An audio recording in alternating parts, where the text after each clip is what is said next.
Growing up in the 1960s, 50 things you'll never forget. Some things were an indispensable part of life in the 1960s, but today they have become a mystery to the younger generation. Just imagine a world without smartphones, without the internet, without remote controls, where every joy and habit was very different. Today, we will take you on a journey to discover unique experiences that only those who lived in this decade truly understand. Ready? These memories will surely make you both surprised and nostalgic. Winding your watch daily. Few modern devices offer the special feeling that this watch did. Imagine waking up every morning, picking up your wristwatch and winding it. This was a daily ritual for most people wearing watches in the 1960s because battery-powered watches were still quite new and not widely popular. The gentle click-clack sound of the winding mechanism was the sound signaling the start of a new day. In an era of simple technology, it was a physical interaction with a personal item, far different from just looking at a phone screen or smartwatch today. Analog clock reading skills were essential. Along with winding, the ability to read an analog clock was absolutely essential. Wall clocks and wristwatches usually only displayed hands and markings or Roman numerals. There were no easy-to-read digital displays or convenient digital notifications. Understanding the position of the hour and minute hands, how they moved, and what time they indicated was a basic skill every child had to learn early on. Today, you might be surprised to learn that there's an entire generation of children who can't read an analog clock because they've never needed to. The proliferation of digital devices has led to the loss of a skill that was once fundamental to daily life. Pregnant women still smoked and drank alcohol. Looking back at the 1960s, one thing that might astonish today's generation is the lifestyle of pregnant women. While we are now very cautious during pregnancy, abstaining from caffeine and deli meats, taking full vitamin supplements, and avoiding anything that could harm the baby, mothers in the 60s didn't change many of their habits after becoming pregnant. If a woman smoked before pregnancy, she was likely to continue smoking. Similarly, if she drank alcohol, that habit often persisted. Of course, these mothers had no intention of harming their children, because the dangers of these habits were not fully understood at the time. It's interesting to look back at photo albums and see images of pregnant mothers with a cigarette in hand as a normal part of life back then. Cigarettes were even heavily advertised in magazines with glamorous actors and catchy slogans forming a part of the social culture. Walking to school alone and carrying books by hand. In the 1960s, the most common way to get to school every morning was to walk. There was no concept of school buses or long lines waiting for parents to drop off and pick up children, as there is today. Even at just 6 years old, children were sent to school alone and taught how to find their way. Sometimes they might go with siblings or a neighborhood child, following the same route, but not always. Parents had no hesitation in preparing lunch and letting their children go to school by themselves. Furthermore, backpacks didn't become common until the 1970s. So children had to carry their textbooks, notebooks and papers by hand, or tucked under their arms when walking to school. It was a significant burden to juggle everything in sweaty hands, without the luxury of a bag that could be slung over the shoulder. The image of independent children making their own way to school was very familiar in this era. Buying candy or drinks at the store with loose change. One of the best things about walking home from school was being able to stop by a small store to buy candy. Back then, with just a little loose change, you could buy a big bag of candy. You could linger, order an ice cream soda, a malt, or an egg cream, and sit leaning against the counter enjoying it like a real adult. The feeling of sitting at a classic bar where people gathered, chatted, and enjoyed refreshments, with the clinking of glasses and music from the jukebox, was an unforgettable part of childhood. Simple but meaningful moments that any child would be excited about. Have you ever experienced this? Please share in the comments. We'd love to hear your story. Learning to earn, count, and spend real money early on. From a very young age, children learned how to earn money, count money, and spend real money. Going to the store alone, handing over loose change, and receiving change back was not just a simple transaction, but also a practical lesson about the value of money and financial management. This is very different from today's younger generation, who often tend to think that plastic cards, credit cards, are the only way to pay for everything. The skill of using cash, feeling the weight of coins in your hand, and carefully calculating to buy your favorite item was an important part of growing up for children in the 1960s. High-risk toys were accepted. Science experiment kits that could emit toxic fumes to plastic melting ovens like the Thing Maker. Children learned early on that life had dangers and that they needed to be careful when using certain toys. BB guns, for example, were considered a common toy, and almost every child wanted one. Unlike today, when toys with choking hazards are recalled from shelves, children of the 60s were built differently. They weren't afraid of burns, scratches, or scars. In fact, these were even seen as badges of honor. Other toys were also challenging and sometimes dangerous in their own ways. Rock'em Sock'em Robots was a classic toy that children across the country loved, trying to make the robots' heads pop off. Major Matt Mason, a Mattel action figure, could bend, but its wire frame often broke at the knees or elbows over time. Wham-O Super Balls was another unique toy that children loved to bounce as high as possible, followed by a race to chase them. The Creepy Crawler's rubber insect maker was also a fun activity, where you poured liquid into molds and baked them in a small oven at 350 degrees to create your own rubber creatures. Burns, scratches, and scars were considered badges of honor. As mentioned, children of the 1960s were raised differently. They didn't mind small burns, scratches, or scars on their bodies. On the contrary, these marks were considered badges of honor. They were proof of adventures, daring games, and lessons learned from real life. A scar on the knee might be a memory of falling off a bicycle, while a small burn could come from playing with dangerous toys. It was a life attitude that today's generation might find hard to understand, as safety and child protection are paramount. Having to wait for rotating films at local movie theaters. The movie-watching experience in the 1960s was very different from today. There was no instant access to popular films, and we had to wait patiently. That's because downtown movie theaters usually only had 1 or 2 screens. Movies would rotate weekly or bi-weekly. For most of us, there were no multiplexes to show every new release. Large shopping malls were also just beginning to emerge.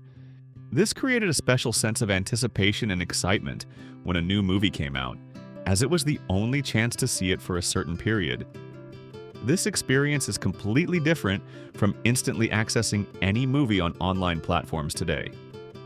Banana seat bikes. The 60s marked the advent of a childhood icon, the banana seat bike. With its long, curved seat and colorful design, these bikes made you feel like you were cruising in style. The most popular was the Schwinn Stingray, with high handlebars that looked like a chopper motorcycle, instantly making it the coolest bike on the street. Every kid wanted this bike on their wish list. Whether you were showing off your new bike or gathering with friends to race around the neighborhood, these bicycles were an important part of childhood. They were designed for comfort with their special, distinctive seat, and often vibrant colors made them a true symbol of the 60s. Among the things we've just mentioned, what do you remember most about your 60s childhood? Or what surprised you the most? Please leave a comment below. The popularity of Silly Putty. Do you still remember the joy of peeling open the red egg containing Silly Putty? You could bounce it, stretch it, and most fascinatingly, use it on newspaper to create an exact copy of your favorite comic strip. That moment was truly priceless. Silly Putty is still sold today, but very few families still keep printed newspapers at home, and children today certainly no longer read comic strips in newspapers. Therefore, the popularity of Silly Putty is no longer what it once was, when it was a symbol of creativity and entertainment tied to newspaper reading culture. The decline of printed newspapers in many households has changed how children interact with these simple toys. TV dinner was a breakthrough. With television programming still quite new in the 1960s, the idea of watching TV while eating dinner was a breakthrough by the Swanson Company. The first TV dinner was packaged in a compartmentalized foil tray that you could heat in the oven. They quickly became a staple in family freezers across the country. Their novelty made Swanson TV dinners extremely popular, and other companies also began offering their own versions. This idea was particularly favored by working mothers and quickly became a staple of middle-class American families. The compartmentalized tray even had a separate section for dessert, often a fruit cobbler or brownie, which was usually scalding hot compared to the main dish. Jell-O was a complete and surprising meal. Speaking of food, the 60s brought some dishes that might make many young people today cringe. Jell-O is just a dessert today, but back then, it could be an entire meal. Our mothers experimented with putting everything into Jell-O, and truly, everything. If you find a cookbook from the 1960s, you can be sure it will have a recipe for molded gelatin containing ham, vegetables, or fish. Jell-O even introduced savory flavors like celery, mixed vegetables, and Italian salad. Imagine a child sitting in front of a wobbly gelatin plate with hidden pieces of meat inside. If you had a mother who made you finish your dinner before leaving the table, you might have been sitting there for quite a while if the meal included this special Jell-O dish.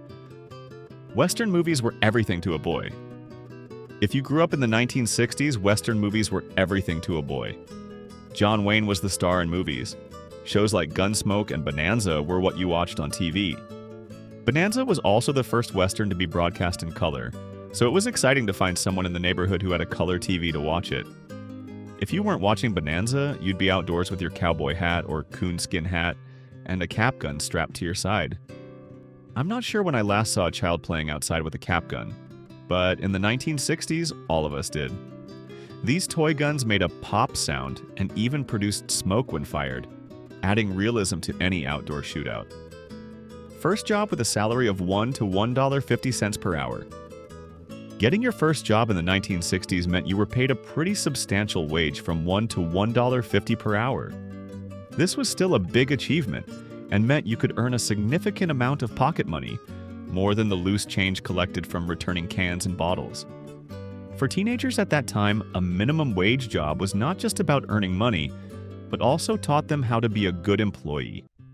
That started with wearing a clean and ironed uniform, being on time, and working hard. The last time I went to McDonald's, the sign listed a starting salary of $15 per hour, but the employees were in casual clothes and I had to wait 20 minutes to get the wrong order. How much things have changed. Pogo sticks hop rod? In the 60s, pogo sticks were everywhere, especially the hop rod, advertised as the first powered pogo stick. Yes, a newly designed gasoline-powered pogo stick. Children spent hours trying to balance and bounce on the sidewalk, swaying until they found their rhythm or fell down with laughter. It wasn't as easy as it looked. With just a metal frame, a spring, and a few footrests, it took real skill to keep going. The click-clack of the spring, the fleeting feeling of weightlessness, that was pure magic. And if you could bounce all the way home without stopping, that was something to brag about.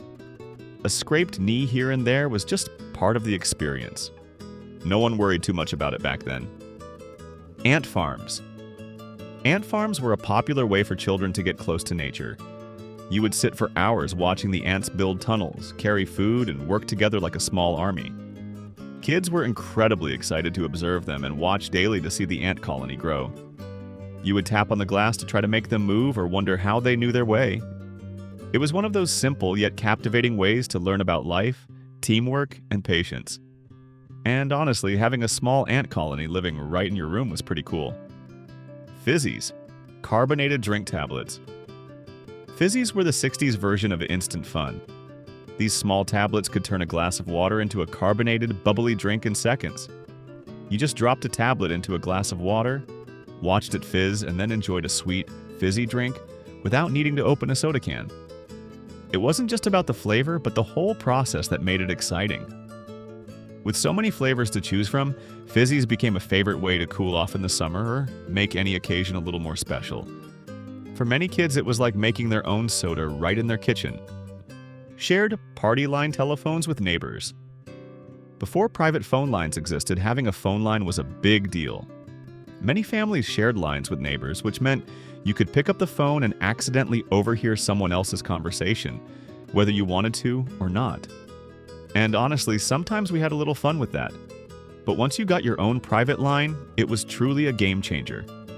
No more waiting for others to finish talking or worrying about interruptions. The phone became your private space, perfect for chatting with friends. Collecting green and blue chip stamps. In those days, shopping came with a special reward. Green and blue chip stamps were given when you spent a certain amount at the store.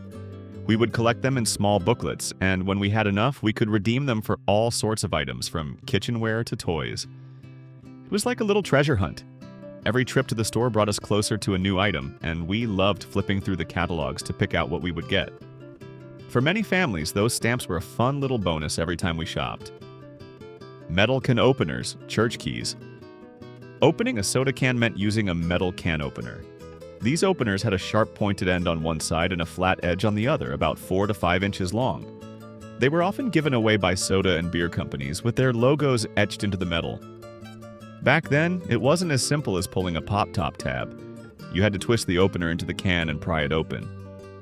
It might take a little effort, but the first sip after putting in the work tasted even sweeter. This was a small, everyday life skill that today's generation doesn't need to know. Smoking was common everywhere, and for everyone. In the 60s, smoking was as common as drinking coffee. You could light up almost anywhere, on planes, in restaurants, and even in hospitals. It wasn't just about cigarettes, it was a part of the culture. Advertisements with glamorous actors and catchy slogans flooded magazines, and cigarette brands almost became part of a person's identity. Smoking was so prevalent that even pregnant women were regularly seen lighting up, despite the health risks we know today.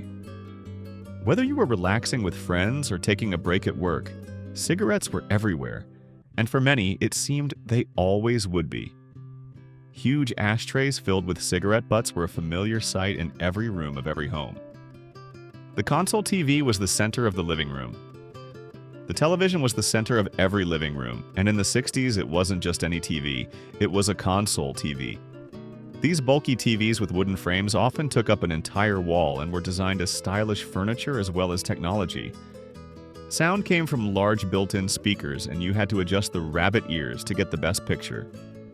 There was no remote control, so you were the remote, having to get up to change channels or adjust the volume.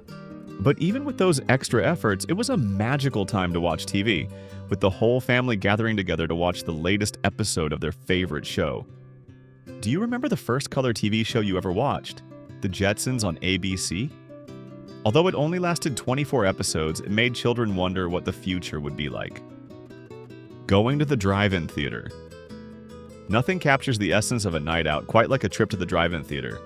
You would drive up to a giant outdoor screen, park, and tune your car radio to hear the movie. It wasn't just about the film, but the whole experience. Families would load up their cars with blankets and snacks, while groups of friends or couples enjoyed the chance to relax in the back seat. And if you were lucky, you'd get to watch 2 movies in a row, extending the fun under the stars. The drive-in wasn't just a movie, it was an event. A place where the magic of cinema came alive in the open air. What a great way to combine entertainment with the private space of the family car. Soda fountains. Soda fountains were wonderful places to get a cool drink and have fun moments. These classic counters were always lively, serving everything from cold sodas to thick milkshakes. People would gather with friends, chat, and enjoy a refreshing treat on a hot afternoon. The soda jerk behind the counter would skillfully and quickly mix your favorite drink, and there was something special about the atmosphere there. The clinking of glasses, the hum of conversations, and classic tunes from the jukebox. It was a place where life's simple pleasures were shared, and every visit felt like a small celebration. World Book Encyclopedia Set. Before Google existed, the World Book Encyclopedia Set was our main source of knowledge to explore the world. As children, we loved flipping through the colorful pages, whether for school assignments or simply to look up something that sparked our curiosity. These books were filled with fascinating facts about everything, from outer space to ancient history. We would gather around, eagerly searching for answers or sharing an interesting piece of information we found. For many families, owning a complete encyclopedia set was a big deal, like having the whole world at your fingertips. Paper maps were essential travel companions. Before the era of GPS, if you wanted to go somewhere, you had to rely on these trustworthy paper maps to guide you. Whether it was a weekend road trip or a cross-country adventure, spreading out the map and planning the route was part of the fun. We would spread them out on the car hood or the kitchen table, tracing our journey with our fingers and marking towns along the way. There was no zoom function or automatic rerouting, just a large, detailed map showing the world one road at a time. I still keep a few maps in my car's glove compartment, and with them, I never have to worry about losing signal or having no internet. The National Anthem playing when TV stations signed off. In the 60s, the National Anthem was played when television stations signed off for the night. After hours of broadcasting, the screen would slowly fade to black, and the National Anthem would echo through the room. It was a solemn moment marking the end of the day. Everyone would stop what they were doing, perhaps to reflect for a moment, as the image of the stars and stripes, the American flag, appeared on screen. For many, it was a familiar routine, bringing a sense of comfort before static took over the airwaves until morning. Photo slides and slide projectors. Photo slides and slide projectors were the best way to revisit and share special moments. After a vacation or a family gathering, the living room would be filled with excitement as the projector clicked, one slide after another, bringing your memories to the wall. It wasn't just about looking at pictures, but about the whole family gathering, turning off the lights and reminiscing. Sure, sometimes you had to endure a long, drawn-out slideshow, but there was something magical about seeing those moments unfold before your eyes, one slide at a time. It was a family ritual, a way to connect with the past and share joy with loved ones. The magical feeling of the 1969 moon landing. The moon landing in 1969 was one of those moments you'll never forget. That feeling of extreme exhilaration when Neil Armstrong stepped onto the lunar surface, and we all thought, wow, we're actually doing this. It was as if the impossible had become reality. Even if you couldn't understand every detail, you still knew something big was happening. That small step for one man seemed like a giant leap for all mankind. We all wanted to grow up and become astronauts. We watched all the rocket launches, landings, and returns on our school TVs. The dream of becoming an astronaut was common, fostering an interest in science and exploration. Zebra stripe gum. If you were a kid in the 60s, zebra stripe gum was a must-have. With its colorful striped wrapper, it stood out from all other gums. The flavor didn't last long, but that didn't stop us. We'd chew a piece, blow bubbles, and enjoy every bit of it while the flavor lasted. It wasn't about the long-lasting flavor, but about the joy. Sharing a piece with friends and the bold, eye-catching wrapper made it unique. A&W drive-up restaurants. A&W drive-up restaurants were truly unique. You'd park your car, and in a moment, a car hop would roller skate to your vehicle, bringing your meal on a tray, often a root beer float or a burger. The roller skates just made everything more fun. It wasn't just about ordering a meal, but the whole experience, from watching the car hops glide around to enjoying the food with friends or family. Playing outside all day in the summer. The 60s was a time of typical childhood moments, like playing outside all day during summer. There were no smartphones, no video games, or internet to keep children indoors. Summer was a time for exploration, adventure, and creativity. Children would go out early in the morning and return when the streetlights came on, with dirty feet and muddy clothes. Games like baseball, tag, or simply wandering and exploring the neighborhood shaped the childhood of a generation. Backyards, parks, and streets became vast playgrounds where imagination soared. Family road trips in station wagons without seatbelts. The 60s saw family road trips in station wagons become an icon. Back then, there were no seatbelt laws, so you could sprawl out in the back seat to color, read, or just relax during long drives. This created a sense of freedom and space that children today cannot imagine in a fully safety-equipped car. Station wagons were the common car for every middle-class family. It was part of the family adventure, with the whole family piling into the car to go to the drive-in theater or for summer travel. The feeling of lying on your back looking up at the car ceiling or squeezing in with siblings on long trips is an unforgettable memory. Tang, the must-have astronaut drink. Do you remember drinking Tang? The orange powder was poured into water, where it magically turned into a super sweet neon orange drink. It might not sound very appealing, but when astronaut John Glenn drank Tang during his historic first orbit of the Earth in 1962, every child knew they had to drink it. With Tang being the astronaut's drink, it quickly became a must-have beverage in every home. The power of advertising and its association with space transformed a simple powder into a symbol of pioneering and the dream of exploration. space food sticks. If Tang was the astronaut's drink, then space food sticks were their food. These were a popular lunch item with a chewy texture and a slightly peanut butter-like taste. They were often found in children's lunchboxes, bringing a little taste of space into everyday meals. Like Tang, these foods represented children's fascination with space and the achievements of the space program. Easy Bake Oven Toy. For those who couldn't wait to grow up and be responsible for cooking their own meals, there was the Easy Bake Oven. Kenner released this iconic toy in 1963, which came with recipes for baking cookies, cakes, and other treats themselves. This toy oven was not just a toy, but also a tool that helped children learn basic cooking and baking skills, stimulating creativity and independence. Being able to freely and safely explore the culinary world right in their own kitchen made this item a legendary object that everyone knew. The debut of the Beatles and Beatlemania. If you were a kid in 1964 and your parents owned a TV, you surely witnessed the Beatles' American debut on The Ed Sullivan Show. Their appearance created a wild craze, and this reaction became known as Beatlemania. Their mop-top haircuts inspired children to get similar haircuts or buy Beatles-like wigs. Their ankle-high boots also became fashionable, followed by collarless jackets, inspiring many to wear them. The Beatles were a cultural phenomenon that changed fashion, music, and even the attitudes of a generation. American Bandstand and trendy dances. Hosted by Dick Clark, American Bandstand was a must-watch TV show for every child growing up in the 1960s. The show not only helped us discover new artists like Smokey Robinson, Stevie Wonder, Sonny and Cher, and Tina Turner, but also taught us trendy dances like the locomotion, the Watusi, and the mashed potato. American Bandstand was a window into the world of music and youth culture, where dances spread and new trends were formed.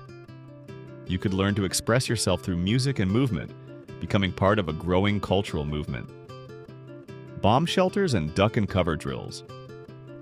Bomb shelters, along with duck and cover drills, sitting down and shielding oneself, were quite common in the early 60s. This was due to the nuclear threat from the Soviet Union. President Kennedy even suggested building shelters in case of a nuclear exchange. Children would be taught how to react in case of a nuclear attack, seeking shelter under school desks or other sturdy objects. How many of these do you recognize? Is there anything we missed that you'd like to add? Thank you for joining us on this fascinating trip back in time. Please subscribe to the channel so you don't miss our next videos, and don't hesitate to share your stories and memories of the 60s in the comments below. See you on our next nostalgic journey next.